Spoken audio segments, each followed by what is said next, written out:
జనుల్లా welcome to mirror TV. This is journalist Rekha. Right, ప్రస్తుతం మనం Indira park దగ్గర ఉన్నాం. ఆశా కార్యకర్తలు, ఆశా వర్కర్లు ఎవరైతే ఉంటారో దాదాపు చాలా రోజుల నుంచి వారు పోరాటం చేస్తూ ఉన్నారు.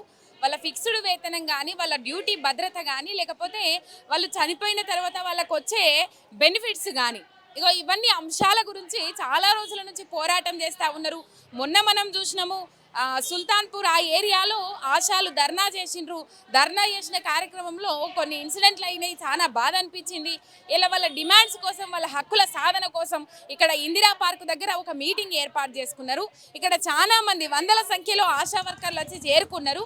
మరి వాళ్ళు ఏం మాట్లాడతారు, వాళ్ళ ఆవేదన ఏంది, వాళ్ళ డిమాండ్స్ ఏంది మాట్లాడించే ప్రయత్నం చేస్తుంది ఈరోజు మీ మిర్రర్ టీవీ. మరి చూద్దాం పరి ఏమేమి మాట్లాడతారు, ఏం కథ. నా పేరు స్వర్ణ, కనగల్లు పిఎస్సి, నల్గొండ జిల్లా. మేము అక్కడి నుంచి వచ్చినాం. మేము వచ్చిన ఉద్దేశం ఏంటంటే, మేము 19 సంవత్సరాల నుంచి వెట్టి చాకిరి చేస్తున్నాం, పనిని బట్టి పారితోషికం అని. మేము ప్రభుత్వాన్ని ఒక్కటే అడుగుతున్నాం. మేము 19 సంవత్సరాల నుంచి చేస్తున్నాం కదా, గత ప్రభుత్వం మమ్మల్ని గుర్తించి 9,900 రూపాయలు చేసిర్రు. మీరు ఎలక్షన్ల ముందు మాకు ఇచ్చిన హామీ ప్రకారం 18,000 చేస్తామని మీరు చెప్పిర్రు. అదే విధంగా మాకు 18,000 రూపాయలు చేయాలని ఆ ఉద్దేశంతో మేము 15వ తారీఖు నుంచి ఈ 31వ తారీఖు వరకు బస్ జాతర జరిగింది. అది విజయవంతమైన సందర్భంగా మేము ఇక్కడ ముగింపు సభ పెట్టుకున్నాము. ఆ విషయం అయ్యి మేము ఇంతవరకు రాలేదు. దాని గురించనే మేము ఇక్కడ మాట్లాడుతున్నాము. ఈ సభ ద్వారా ప్రభుత్వం నుంచి మాకేమైనా వస్తేనేమో వచ్చింది, లేకుంటే మాత్రం ఫిబ్రవరి నుంచి సమావేశాలు ఉన్నాయి కదా, ఆ సమావేశాలల్లో ఫిక్స్డ్ వేతనం మా గురించి మాట్లాడి ఫిక్స్డ్ వేతనం చేస్తామని మాకు హామీ ఇస్తేనేమో ఇచ్చిర్రు, లేకుంటే మాత్రం అప్పటి నుంచి మేము ధర్నాకు దిగుతాం అనేసి విన్నవించుకుంటున్నాం. ఇంతవరకు ఏం చెప్తలేరు.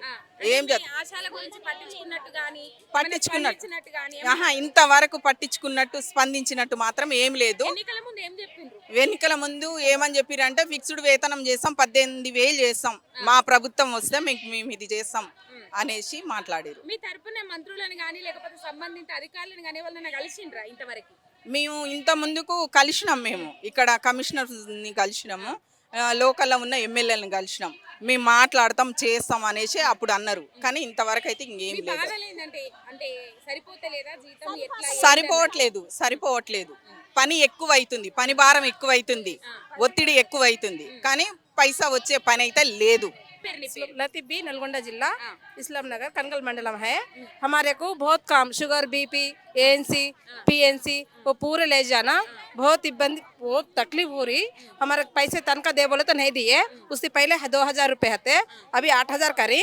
वो एएनसी रहे तो, मिजिल्स रहे तो, बूस्टर रहे तो, वो पूरे रहे तो हमारे को वो पारितोषिकम करने का देती, महीने को देती. वो भी 1 तारीख का दिन दे देती. हमारे कब क्या है, वो बस यात्रा बोल के है ना, वो बस यात्रा आज को लास्ट है, बहिरंगा सभा बोल को है. अभी असेंबली है ना अप्रैल में. हाँ, वो अप्रैल में अभी तुम्हारे को बोलता नहीं है कौन तो एमएलए एमपी हमारे कमिश्नर परसों आए, उन्हें बोलते कि नहीं बोलते कि देखेंगे, नहीं बोले तो समय स्टार्ट करेंगे बोल को सोच रहे. क्या बोल रहे सरकार? अभी कोसा नहीं बोली. अभी उससे पहले इलेक्शन पहले क्या बोले तो 18,000 देती. हमारे प्रभुत्व है तो वो टीआरएस थी ना, वो प्रभुत्व है तो नहीं दे सकती, हमें देते, हम चन्ने का साइन तुम्हारा आशा वर्कर का साइन कर दे तुम बोल को बोलिया.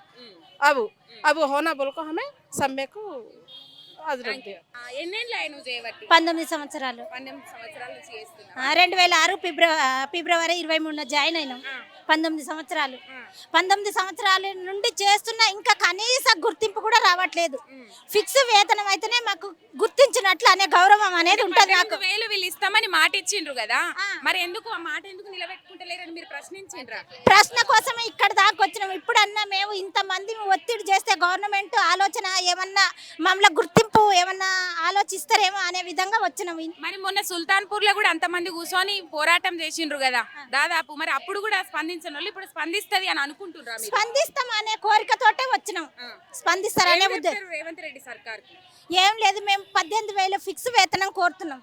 ఫస్ట్ ముఖ్యంగా ఈ పనిని బట్టి పారితోషికం అనే మాట ఉండొద్దు ఇప్పటి నుంచి. ఇప్పుడు టీబీకి మెడిసిన్ ఇస్తున్నాం, బీపీకి ఇస్తున్నాం, షుగర్కి ఇస్తున్నాం, ఆ బీపీలు చూస్తున్నాం. దాదాపు ఊళ్ళల్లో ఏమొచ్చినా మీ దానికే వస్తుంది. ఫస్ట్ మేమే, మా ద్వారానే సిస్టర్ గారి ద్వారా పోతుంది, సిస్టర్ గారి ద్వారా సూపర్వైజర్ ద్వారా డాక్టర్ గారికి పోతుంది. ఫస్ట్ మేమే, మేము గుర్తించిన తర్వాత గీలకు మేడం బీపీ ఉందంటే అవునా, అలా అడ్రస్, ఏం మెడిసిన్ వాడుతుర్రు, వాళ్ళకి ఎంత ఏజ్ ఉంటుంది, ఆధార్ కార్డు, ఫోన్ నెంబరు అని డీటెయిల్స్ మొత్తం ఇస్తే డీటెయిల్స్ అన్ని మీ ఆశా వర్కర్ల మేమే. షుగర్ వచ్చినా మేమే, వాళ్ళ డీటెయిల్స్ పైకి పంపించేది, బీపీ వచ్చినా మేమే. టీబీ కూడా ప్రతి నెల మాకు ఇంత టార్గెట్ అని ఉంటుంది. టార్గెట్ రీచ్ కాకపోతే ఏందమ్మా మీరు ఏం పని చేస్తారు, మేము 30 టార్గెట్ ఇస్తే 20 ఎట్లా చేస్తారు? ఎవరు ఇస్తారు టార్గెట్ మీకు? మాకు డాక్టర్ గారి నుంచి టార్గెట్ అని ఉంటుంది, నెలకింత టీబీ స్ఫుటాలు తీసుకొని రావాలి, వాళ్ళ చుట్టూ తిరగాలి, బీపీ వాళ్ళ చుట్టూ, షుగర్ వాళ్ళ చుట్టూ. మాకు పైన టార్గెట్ ఇచ్చారు, బీపీ షుగర్ ఉన్న వాళ్ళకి ఏదైనా హెల్త్ ఇష్యూస్ వస్తాయి అంటే వాళ్ళని బతిలాడి భంగపడి స్ఫూటం తీసుకొని పోవాలి. టార్గెట్ తక్కువైతే మమ్మల్ని మీటింగ్ రోజు లేపు నిలబెడతారు, ప్రైవేట్ డెలివరీ అయినా లేపు నిలబెడతారు. మిమ్మల్ని పెట్టింది ఎందుకు, ప్రైవేట్కి ఎందుకు పోతారు మీరు, గవర్నమెంట్ జీతం తీసుకుంటే ప్రైవేట్కి ఎందుకు పోతారని లేపి నిలబెట్టి మరీ తిట్లు పడుతున్నాయి. ఇవన్నీ అంటే వర్క్ బర్డెన్ పెరిగిందా? పెరిగింది, చాలా పెరిగింది. ఎవరికన్నా టీబీ వచ్చిందనుకో 6 నెలలు ఆయన కంటికి రెప్పలా కాపాడుకోవాలి. 6 నెలలు, 2 నెలల తర్వాత మళ్ళీ చెకప్కు పంపించాలి, మళ్ళీ 4 నెలల తర్వాత ఒకసారి ఫైనల్ చెకప్కు పంపించాలి, పంపించకపోయినా లేపి తిడతారు. ఇట్లా ఉన్నాయి మా పరిస్థితులు. కాబట్టే మాకు 18,000 కనీస వేతనం ఇవ్వాలి, పారితోషికం ఉండొద్దు, ఈ పారితోషికం అనే పదం తీసేయాలని మా విన్నపం.